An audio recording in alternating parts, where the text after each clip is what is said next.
NTVയുടെ say no to drugs say no to violence ക്യാമ്പയിന് June 21 ശനിയാഴ്ച തുടക്കമാകും. ഉമൈൽ കുവൈൻ ഇന്ത്യൻ അസോസിയേഷനുമായി സഹകരിച്ചാണ് ആദ്യ ദിന ക്യാമ്പയിൻ. ജൂൺ 21 ശനിയാഴ്ച രാവിലെ 9 മണി മുതൽ ഉച്ചയ്ക്ക് 1 മണി വരെ ഉമൈൽ കുവൈൻ ന്യൂ ഇന്ത്യൻ സ്കൂളിലാണ് ആദ്യ ദിന ക്യാമ്പയിൻ. പരിപാടിയുടെ ചീഫ് പാട്രണായ ഉമൈൽ കുവൈൻ ഇന്ത്യൻ അസോസിയേഷനും അസോസിയേഷന് കീഴിൽ പ്രവർത്തിക്കുന്ന യൂത്ത് ആൻഡ് ചിൽഡ്രനുമാണ് മുഖ്യ സംഘാടകർ. ഇന്ത്യയുടെ ഡ്രഗ്സ് ക്യാപിറ്റലായി കേരളം മാറിയെന്ന് എല്ലാ കണക്കുകളും പറയുന്ന സമയത്ത് ഞങ്ങൾക്ക് പറയാനുള്ള യുഎയിലെ മുഴുവൻ മലയാളികളും അതിനെപ്പറ്റി കൺസേൺഡ് ആയിരിക്കണം. നമ്മുടെ കുട്ടികളുടെ ആവശ്യത്തിന് പൈസയുണ്ട്. നമ്മുടെ കുട്ടികൾക്ക് അവിടുത്തെ സ്ട്രീറ്റ് സ്മാർട്ട്നെസ് ഭയങ്കര കുറവാണ്. അതൊരു വളരെ അപകടം പിടിച്ച അവസ്ഥയാണ്. തീർച്ചയായിട്ടും ഈ ക്യാമ്പയിൻ നമുക്ക് വിജയിപ്പിക്കുവാൻ ഒരു ടെലിവിഷൻ ചാനലോ കുറച്ച് അസോസിയേഷനോ നോക്കിയാൽ ഒരു പക്ഷേ ഇവൻസുകൾ കണ്ടക്ട് ചെയ്യാൻ പറ്റിയേക്കും.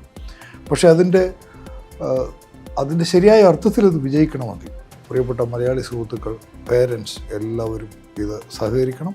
കാരണം ഇന്നത്തെ കാലത്തിൻ്റെ ഏറ്റവും വലിയ ആവശ്യം കൃത്യമായ പ്രതികരണം പേരൻസിൻ്റെ ഭാഗത്തുനിന്ന് ഉണ്ടാകുക, കുട്ടികളെ കൃത്യമായി ഇത് ബോധവൽക്കരിക്കുക എന്നുള്ളതാണ്. നമ്മൾക്ക് ആദ്യം കുട്ടികളെ ഇത്തരത്തിലുള്ള കാര്യങ്ങളിലേക്ക് പോവാതിരിക്കാൻ അവർക്ക് ബോധവൽക്കരണം നടത്താം.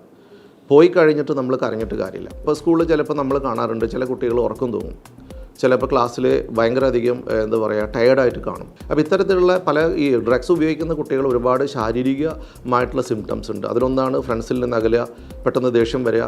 നാട്ടിൽ ഇത്രയധികം ഡ്രഗ്സിനെ പറ്റിയിട്ട് ക്യാമ്പയിനും കാര്യങ്ങളൊക്കെ നടക്കുമ്പോൾ അവിടെയല്ലേ എന്ന് നമുക്ക് തോന്നിപ്പോകും. പക്ഷേ നമ്മുടെ മക്കൾ നാളെ പോവേണ്ടത്, തിരിച്ചു പോയി ഹയർ സ്റ്റഡീസിനും മറ്റൊക്കെ പോവേണ്ടത് നമ്മുടെ നാട്ടിലേക്ക് തന്നെയാണ്.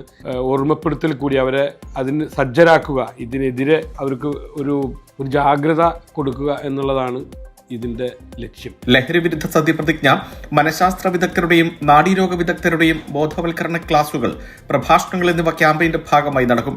വിദ്യാർത്ഥികൾ, രക്ഷിതാക്കൾ, അധ്യാപകർ, ഉമൈൽ കുവൈൻ കമ്മ്യൂണിറ്റി പോലീസ്, ലഹരി വിരുദ്ധ വിഭാഗം, സർക്കാർ ഉദ്യോഗസ്ഥർ തുടങ്ങിയവർ ക്യാമ്പയിന്റെ ഭാഗമാകും. 8 മാസങ്ങൾ നീണ്ടു നിൽക്കുന്നതാണ് ലഹരിക്കും അക്രമത്തിനുമെതിരായ NTV ക്യാമ്പയിൻ. യുഎയിലെ ഇന്ത്യൻ അസോസിയേഷനുകളുമായും സംഘടനകളുമായും സഹകരിച്ചാണ് ബോധവൽക്കരണ ക്യാമ്പയിൻ NTV സംഘടിപ്പിക്കുന്നത്. NTV Sharjah.